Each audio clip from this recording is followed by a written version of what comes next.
Countries की बात किया जाए तो मैंने बताया कि Europeans countries and American countries से मैंने कुछ स्टूडेंट्स को पढ़ाया and obviously particularly JEE and NEET के एस्पिरेंट्स को मैंने स्टार्टिंग से पढ़ाया। उसके अलावा रिसेंटली मैं CUET के स्टूडेंट्स को मैथमेटिक्स पढ़ा रहा हूँ। अगर 13 साल की उम्र में कोई लड़का कहे कि हम ग्रेजुएशन वालों को, BSc MSc वालों को, नीट की तैयारी करने वालों को कोचिंग पढ़ाते हैं, उनको तैयारी कराते हैं, अमेरिका, यूनाइटेड किंगडम, तमाम दूसरे देशों के लोग हमसे कोचिंग करते हैं, तो शायद आपको लगेगा कि ये हंसी मजाक वाली बात है।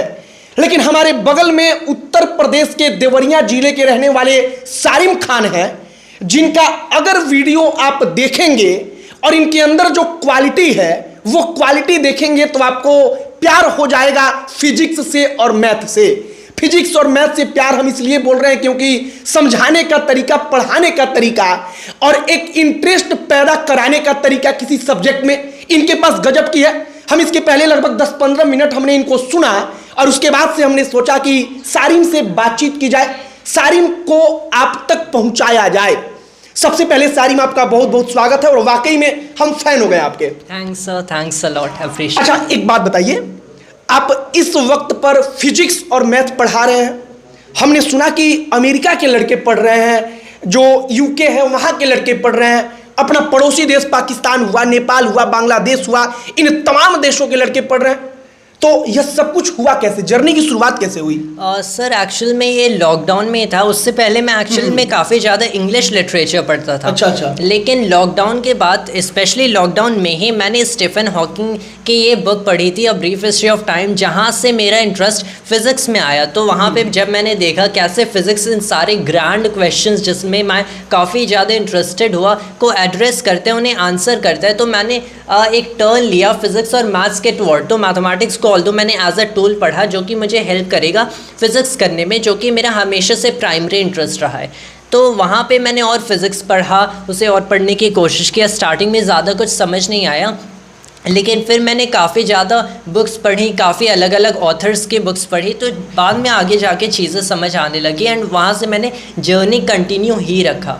अच्छा दोस्त, एक बात बताओ, हम पढ़ते हैं ना तो लोग कहते हैं कि फिजिक्स वगैरह जो है वो एक रहस्यमयी किताब है। आप जितना घुसिएगा उतना मजा आएगा आपको इस दुनिया के बारे में, ये दुनिया कैसे चल रही है, पृथ्वी कैसे घूम रही है, पूरे ग्रह कैसे अपने अपने जगह पर चल रहे हैं। एकदम कहा जाता है कि आपको इतना इंटरेस्ट आएगा कि शायद फिर आप उससे बाहर ना निकल पाए। वाकई में होता है क्या ऐसा? जी हाँ, ये एकदम सच है, क्योंकि जब आप इन सारी चीज़ों को एक्चुअल में समझने की कोशिश करते हो तो आपको पता चलेगा कि आप अपने रूम में बैठ के ऐसी ऐसी कैलकुलेशंस कर सकते हो जो कि आपके कई लाइट ईयर्स दूर आपके प्लैनेट्स या फिर ब्लैक होल्स कैसे चल रहे हैं, क्या कर रहे हैं, वो आप सब देख सकते हो। जैसे हमारी मिल्की वे गैलेक्सी है, तो ये एक पूरी वेल गैलेक्सी है, राइट? तो हमने यहाँ से प्रेडिक्शन की कि वेल मिल्की वे गैलेक्सी के जो बीच में सेंटर में एक ब्लैक होल है एंड हमें पता चलता है वहाँ पे एक ब्लैक होल है।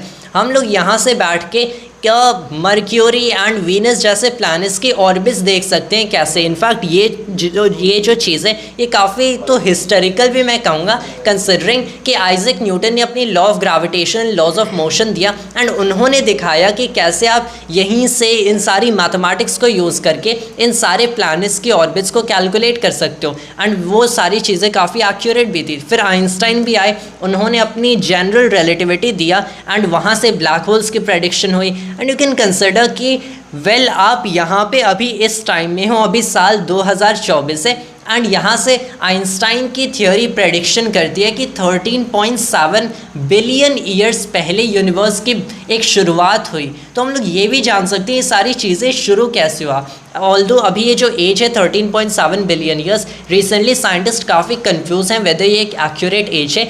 तो साइंटिस्ट ने सोचा है मे बी ये यूनिवर्स की एज एक्चुअली 26 बिलियन ईयर्स भी हो सकती है, but still you can consider कि कैसे यूनिवर्स की शुरुआत होती है, कैसे इसकी एंडिंग हो सकती है। तो इतने ग्रैंड क्वेश्चंस हम लोग आंसर कर सकते हैं फिजिक्स का यूज़ करके। अच्छा यार, 3 बजे रात को, 4 बजे रात को, 2 बजे रात को लोग आराम से सोते हैं, दिन भर काम करते हैं, आराम से। हम सुने कि ये इक्वेशन वगैरह थ्योरम पता ना क्या, हमको तो पता भी नहीं। तुम ये 3 बजे रात को जग कर सॉल्व कर रहे थे, कोई सवाल आ गया तो? जी हाँ, एक पर्सन ने एक क्वेश्चन पूछा था एंड पहले मैंने उन क्वेश्चन को आंसर किया था, लेकिन बाद में मैंने पता चला कि मैंने उस क्वेश्चन को थोड़ा डिफरेंटली इंटरप्रेट किया था। मुझे पता चला कि उन्होंने जो क्वेश्चन पूछा था तो वहाँ पे ये काफ़ी एक कन्फ्यूजिंग टर्मिनोलॉजी है। उन्होंने एक मैक्सिमम रेंज, एक हॉरिजॉन्टल रेंज एक टर्म होता है जब प्रोजेक्टाइल मोशन की बातें होती है, तो उन्होंने मैक्सिमम रेंज के बारे में पूछा था कैसे कैलकुलेट करेंगे and I gave the answer. लेकिन फिर मुझे पता चला को उन्होंने क्या एक्चुअल में पूछा था कि रेंज तो ऑलरेडी एक मैक्सिमम डिस्टेंस होती है, तो मैंने इसे वैसे इंटरप्रेट किया। और फिर उन्होंने लिखा भी कि मैक्सिमम रेंज का मतलब किस एंगल पे यहाँ से फेंकोगे तो आपको मैक्सिमम रेंज मिलेगी। तो उस केस में मैंने इस क्वेश्चन को 3 बजे रात को सॉल्व करने की कोशिश की। 3 बजे रात को उठकर मतलब मन में आलस नहीं होता है कि अरे छोड़ते हैं यार, 2 घंटा बात करते हैं, क्या ही जाने वाला है? वेल आई थिंक नो, क्योंकि जब ऐसे क्वेश्चंस आते हैं जिसमें आपको इतना मज़ा आता है, यस मज़ा आता है, तो आई थिंक वो चीज़ हमारी लेजीनेस को ओवरकम कर देती है। अच्छा, अगर मतलब हमने सुना कि जो प्रोफेसर है वो रिसर्च पेपर अपना भेजते हैं कि तुम चेक करो कि क्या कहीं उसमें गलत है या कुछ और उससे निकल सकता है, ये तमाम चीज़ें होती हैं रिसर्च पेपर्स में। तो वो रिसर्च पेपर पहली बार किसी ने तुमको भेजा, तुम उस वक्त पर कल्पना कर पाए हो कि हाँ वाकई में अब हम उस लेवल पर आ चुके हैं कि बड़े बड़े प्रोफेसर हमारे पास रिसर्च पेपर भेज रहे हैं, उस वक्त पर कैसा लगा था? काफ़ी अच्छा लगता है, काफ़ी अच्छा फील होता है एंड आई थिंक मुझे भी काफ़ी इंटरेस्टिंग भी लगता है। सो आई थिंक ये जो अच्छी फीलिंग है, इससे ज़्यादा अगर कुछ एक्साइटिंग है तो उसके अंदर का कंटेंट ही एक्साइटिंग है कि क्या इस पर्टिकुलर पर्सन ने और क्या नया एक्सप्लोर किया है फिज़िक्स में। तो आई थिंक वो पार्ट सबसे ज़्यादा मुझे अच्छा लगता है, स्पेशली कंसिडरिंग कि इन चीज़ों को पढ़ के मैं अपनी नॉलेज और एक्सपांड कर सकता हूँ, अपनी अंडरस्टैंडिंग को और एक्सपांड कर सकता हूँ फिजिक्स। अब हमको बता दो कि किस किस लड़कों को पढ़ाते हो, मतलब किस किस की तैयारी करने वाले, कौन कौन से देश के स्टूडेंट्स हैं जो अभी मतलब ऑनलाइन पढ़ रहे हैं या पर्सनली जूम वगैरह पे पढ़ रहे हैं? पर्टिकुलरली JEE नीट के एस्पिरेंट्स को मैंने स्टार्टिंग से पढ़ाया। उसके अलावा रिसेंटली मैं CUET के स्टूडेंट्स को मैथमेटिक्स पढ़ा रहा हूँ एंड उसके अलावा मैंने अंडर ग्रेजुएट स्टूडेंट्स में स्टूडेंट्स को कुछ पढ़ाया है, स्पेशली क्वांटम मैकेनिक्स से रिलेटेड। एंड उसके अलावा अगर कंट्रीज़ की बात किया जाए तो मैंने बताया कि Europeans countries and American countries से मैंने कुछ स्टूडेंट्स को पढ़ाया एंड ऑब्वियसली अपने स्टूडेंट्स, अपने इंडिया के कुछ स्टूडेंट्स को एंड बाकी कंट्रीज़ के काफ़ी स्टूडेंट्स को मैंने ऑनलाइन भी पढ़ाया, डायरेक्टली एक जूम कॉन्फ्रेंस पे। आगे चलकर क्या बनना है? एक साइंटिस्ट बनना है। अच्छा, अब यहाँ पर सवाल एक मन में हमारे आता है कि साइंटिस्ट को लेकर हमारे मन में इमेज बना हुआ है, बहुत सारे लड़कों के मन में इमेज बना हुआ है कि बड़ा बड़ा बाल देख के लगे कि पागल जैसा आदमी। अब यहाँ पर हम खड़े होकर ये सब सुन रहे हैं तो लग रहा है कि हम पागल हो जाएंगे।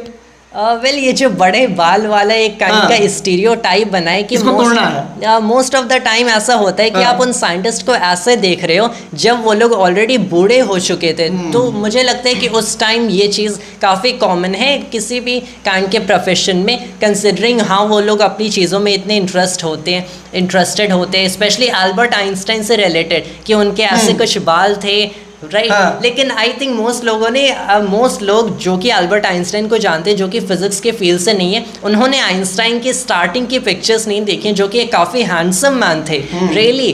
तो दैट थिंग आई थिंक ये काइंड के स्टीरियोटाइप बन चुका है कि साइंटिस्ट के बड़े बड़े बाल होते हैं और काफ़ी पागल काइंड के दिखते हैं। चलो अब सबसे आखिरी में, पढ़ाई लिखाई खूब हुआ, इस पर बातचीत बहुत हुआ, जो इतना पढ़ने लिखने वाला लड़का है वो गाना वगैरह सुनता है कभी इंटरटेनमेंट के लिए? आई थिंक किसका गाना पसंद है? हिंदी में किसका गाना? हिंदी में मैं यूजुअली नहीं सुनता। भोजपुरी सुनता हूँ। नहीं। इंग्लिश? हाँ। कौन पसंद है इंग्लिश में? कोई स्पेसिफिक सिंगर नहीं, कुछ सॉन्ग्स हैं। वक्त का बात है, जब जो अच्छा लगे। हाँ, जी। चलिए ठीक है, ऐसा हमारे साथ भी होता है, बहुत सारे लोगों के साथ होता है। बाकी हमारे साथ सारिम थे। वाकई में जब कोई ऐसा लड़का दिखता है और अपने क्षेत्र से दिखता है, देवरिया, कुशीनगर, पूर्वांचल बिहार की धरती से दिखता है, यूपी बिहार से, तो लगता है कि वाकई में यह सब कुछ देखकर लगता है कि रियल टैलेंट यही है और इसको आगे बढ़ाए जाने की जरूरत है। हालांकि एक और बात है, जो टैलेंटेड लोग होते हैं, जो टैलेंट होता है वो अपना रास्ता खुद बना लेता है। बाकी अगर ऐसे टैलेंट को अपने देश में रास्ता मिले, अपने देश में उसे मौका मिले, तो शायद आगे आने वाले समय में हम लोग उन तमाम अलग अलग देशों के बारे में जो तमाम कोरी कल्पना करते हैं उनकी बराबरी करेंगे, शायद हम कर पाएं। बाकी हमारे साथ सारिम थे। आपकी क्या प्रतिक्रिया है वीडियो पर, कमेंट बॉक्स में लिखकर बताइएगा। अब अंत में हमारा परिचय, हमारा नाम मोहित कुमार सिंह है। बहुत बहुत धन्यवाद।